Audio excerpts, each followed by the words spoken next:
কাশ্মীর উপত্যকায় ফের সক্রিয় সন্ত্রাসবাদী বিরোধী অভিযান শুরু হয়েছে। বৃহস্পতিবার সকালে জম্মু ও কাশ্মীরের ত্রালে নিরাপত্তা বাহিনী এবং জিহাদিদের মধ্যে সংঘর্ষের খবর পাওয়া যায়। এই ঘটনায় 3 জিহাদি নিহত হন। তারপরই ফের সীমান্তে শুরু নয়া সংঘর্ষ। শুধু দেশের পশ্চিম সীমান্তে অর্থাৎ পাকি জিহাদিদের নিকেশ করাই নয়, এবার উত্তর পূর্বে মিয়ানমার সীমান্তে জিহাদি সংগঠনগুলির ওপর হামলা চালিয়ে 10 জিহাদিকে জানে শেষ করে দিয়েছেন জওয়ানরা।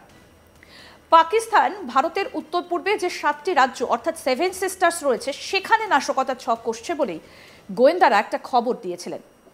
পাকিস্তানের কাছে গোল্ডেন লঞ্চ প্যাড হচ্ছে বাংলাদেশ।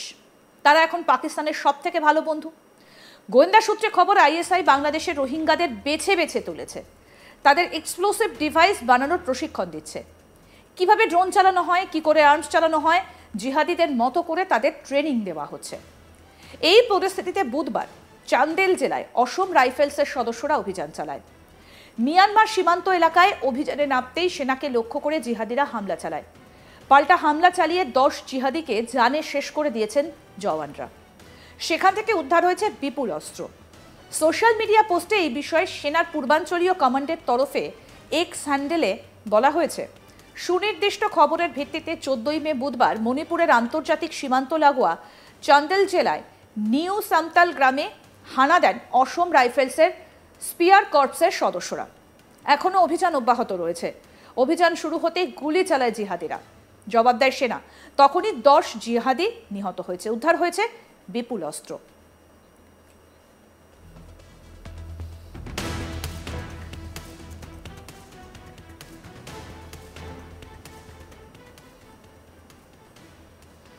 এই বিষয়ে প্রাক্তন সেনাকর্তা কর্নেল দীপ্তাংশু চৌধুরী কি বলেছেন শুনবো। আমরা বিগত বছর খানেকের বেশি মণিপুরে যে অবস্থা আমরা নিশ্চিতভাবে দেখেছি।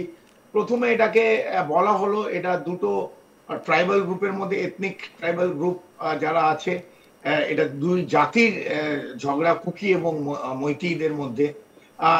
ওর মধ্যে নাগারাও ছিল, কিন্তু আস্তে আস্তে দেখছিলাম যে এটা প্রপোর্শন, এটা ডাইভার্সিফিকেশন প্রপোর্শন এটা অন্যদিকে যাচ্ছে। এদের কেউ না কেউ ক্রস দ্য বর্ডার মায়ানমারে, যেখানে চীনের একটা ইনটিউশন আছে, চীনের একটা ইনফ্লুয়েন্স আছে, চীনের একটা হেল্প আছে, সাহায্য আছে, সেখানে দেখছি এটা ক্রমশ বাড়ছে, এটা কমছে না। কারণ এমনি যদি এটা দুটো জাতির মধ্যে হতো, এটা অনেক দিন আগে হয়েছে মণিপুরে, এটা নতুন নয়। নাগা, মেইতি, কুকি বারবার হয়েছে, কিন্তু বারবার নিজেদের মধ্যে আলোচনার মধ্যে থেমে গেছে। কিন্তু এটা একটা অন্যভাবে একটা প্রপোর্শন নিচ্ছে, অন্য একটা ডাইমেনশন নিচ্ছে। এটা যে ডাইমেনশনে পরিষ্কার বোঝা যায় যে একটা দ্বিতীয় অথবা তৃতীয় দেশের কোনো না কোনো হাত আছে এটার মধ্যে। এই জায়গাতে আমরা মায়ানমারের থেকে আমরা দেখতে পাচ্ছি একটা কনস্ট্যান্ট সাপোর্ট আছে এবং মায়ানমারকে ইনফ্লুয়েন্স করে এবং সাহায্য করে। এখন এটা খুবই জলের মতন পরিষ্কার, চীনের একটা ইন্টারেস্ট আছে, জিওপলিটিক্যাল ইন্টারেস্ট আছে মায়ানমারে, এবং দীর্ঘদিন ধরে চীন কিন্তু মায়ানমারকে একটা বিভিন্ন রকম ভাবে, সেটা অস্ত্র শস্ত্র হোক, সেটা রিসোর্সেস হোক, ইকোনমিক ভাবে হোক, তাদের ইনফ্রাস্ট্রাকচার হোক, মায়ানমারকে চীনের তরফ থেকে একটা সাহায্যের হাত সবসময় বাড়ানো আছে। এবং চীন চায়, সামনে না হলেও পেছন থেকে চায় যে ভারত যে এই বিরাট ইকোনমিক মাইট হচ্ছে, 4th ইকোনমিক মাইট সুন, এটা 2027-28-এ ক্রস করে 3য় স্থানে চলে আসবে। মার্কিন যুক্তরাষ্ট্র, চীন এবং ভারত, সেটা আটকাবার জন্য দেখুন যেসব রাষ্ট্ররা 1-2-তে আছে তারা প্রাণপণ চেষ্টা করবে ভারতকে 3য়তে অথবা তাদের থেকে বেশি যেন না হয়ে যায়। তাই বিভিন্ন রকম ভাবে এই ভারতের দক্ষিণ পূর্ব এশিয়া এবং বিশেষ করে আমাদের উত্তর পূর্বে যে 7টা রাজ্য আছে তাকে ব্যতিব্যস্ত করে রাখা, তাকে ইমব্যালেন্স হারিয়ে দেওয়ার, তার বর্ডার, তার ইন্টারন্যাশনাল বর্ডারে যে অন্য রাষ্ট্র আছে তাদের জমি ইউজ করে ভারতে একটা শৃঙ্খলা ভঙ্গ করা, সেটা কিন্তু কনস্ট্যান্ট এফার্ট চলছে, চীনের দিক থেকে চলছে, বাট ইউজ করছে মায়ানমার অথবা বাংলাদেশ, এই দুটো পূর্ব দিক থেকে এই দুটো রাষ্ট্রকে ওরা বারবার ইউজ করছে। এবং আমরা গতকাল দেখেছি মণিপুরের চান্ডেল ডিস্ট্রিক্টে এই 10 জন জঙ্গি ঢুকেছিল এবং ভারতের, আমি বারবার বলেছিলাম যে এখন খুবই সতর্ক, এবং সঙ্গে সঙ্গে আসাম রাইফেলস এই ইন্টেলিজেন্স পায় এবং এই 10 জনকে ঢের করে দেয়, 10 জনের নিকাশ করে, 10 জনকে মেরে ফেলা। এবং সেই জায়গায় এরা কোন জঙ্গির সঙ্গে যুক্ত এখনো সেটা ভারত সরকার আমাদের জানায়নি, তবে নিশ্চিতভাবে 10 জনকে মেরেছে। এটা আমাদের ইস্টার্ন কমান্ড আর্মি হ্যান্ডেল যে এক্স হ্যান্ডেল থেকে পরিষ্কার করে আমাদের জানিয়েছে যে 10 জনকে মারা হচ্ছে, এখনো আরো কিছুদিন আছে, তাদের অপারেশন এখনো চলছে এবং বিভিন্ন জায়গা কম্বিং অপারেশন চলছে, অ্যাম্বুশ চলছে, যাতে এই যে আরো কিছু জঙ্গি আছে যারা ভারতে ঢুকে ভারতের সাধারণ মানুষের, সাধারণ নাগরিকের ওপর আঘাত পৌঁছতে চায়, তাদের কিন্তু ধরা হবে। এবং আমরা কাশ্মীরে গতকাল দেখেছি, ট্রালে দেখেছি, সোফিয়া দেখেছি, এই দুদিনে প্রায় 6 জনকে আমরা শেষ করেছি, নিকাশ করেছি এই জঙ্গিদের।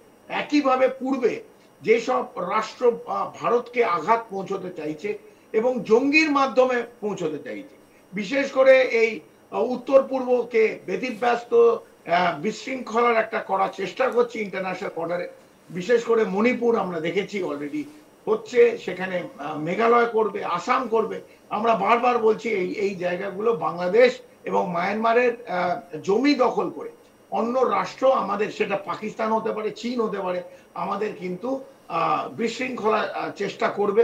আমাদের সতর্ক থাকতে হবে, আমাদের ইন্টেলিজেন্স সতর্ক, আমাদের যে বিভিন্ন সামরিক বাহিনী আছে, আসাম রাইফেল আছে, সশস্ত্র বাহিনী আছে, যারা ইন্টারন্যাশনাল বর্ডার দেখে, তারা এই সময় খুবই সতর্ক। এবং ওদের যে এই মনোবাঞ্ছা, এই যে ওদের একটা প্লট, ওদের যে একটা টেমপ্লেট, ওদের যে একটা মডেল, এইটা কোনোদিন সাকসেসফুল হবে না। আমি একজন ভারতীয় প্রাক্তন সেনা অধিকর্তা হয়ে এটা আমি নিশ্চিতভাবে আমার ভারতবাসীকে জানাবো। কাশ্মীর উপত্যকায় ফের সক্রিয় সন্ত্রাসবাদী বিরোধী অভিযান শুরু হয়েছে। বৃহস্পতিবার সকালে জম্মু ও কাশ্মীরের ত্রালে নিরাপত্তা বাহিনী এবং জিহাদিদের মধ্যে সংঘর্ষের খবর পাওয়া যায়। এই ঘটনায় 3 জিহাদি নিহত হন। তারপরই ফের সীমান্তে শুরু নয়া সংঘর্ষ। শুধু দেশের পশ্চিম সীমান্তে অর্থাৎ পাকি জিহাদিদের নিকেশ করাই নয়, এবার উত্তর পূর্বে মায়ানমার সীমান্তে জিহাদি সংগঠনের ওপরে হামলা চালিয়ে 10 জিহাদিকে জানে শেষ করে দিয়েছে জওয়ানরা। পাকিস্তানের উত্তরের পূর্বে, পাকিস্তান ভারতের উত্তর পূর্বে যে 7টি রাজ্য অর্থাৎ 7 সিস্টার্স রয়েছে, সেখানে নাশকতার ছক কষছে বলে গোয়েন্দারা একটা খবর পেয়েছিলেন। পাকিস্তানের কাছে গোল্ডেন লঞ্চপ্যাড হচ্ছে বাংলাদেশ। তারা এখন পাকিস্তানের সব থেকে কাছের বন্ধু। গোয়েন্দা সূত্রে খবর, আইএসআই বাংলাদেশের রোহিঙ্গাদের বেছে বেছে তুলেছে, তাদের এক্সপ্লোসিভ ডিভাইস বানানোর প্রশিক্ষণ দিচ্ছে, কিভাবে ড্রোন চালানো হয়, কি করে আর্মস চালায়, জিহাদিদের মতো করে তাদের ট্রেনিং দেওয়া হচ্ছে বলেই খবর পাওয়া যাচ্ছে। আর এই পরিস্থিতিতে বুধবার চান্দেল জেলার অসম রাইফেলসের সদস্যরা অভিযান চালায়। আরও আপডেট পেতে দেখতে থাকুন আজ তাক বাংলা। সাবস্ক্রাইব করুন, নোটিফিকেশন পেতে বেল বাটন অপশন প্রেস করুন, হোয়াটসঅ্যাপেও ফলো করুন আজ তাক বাংলা।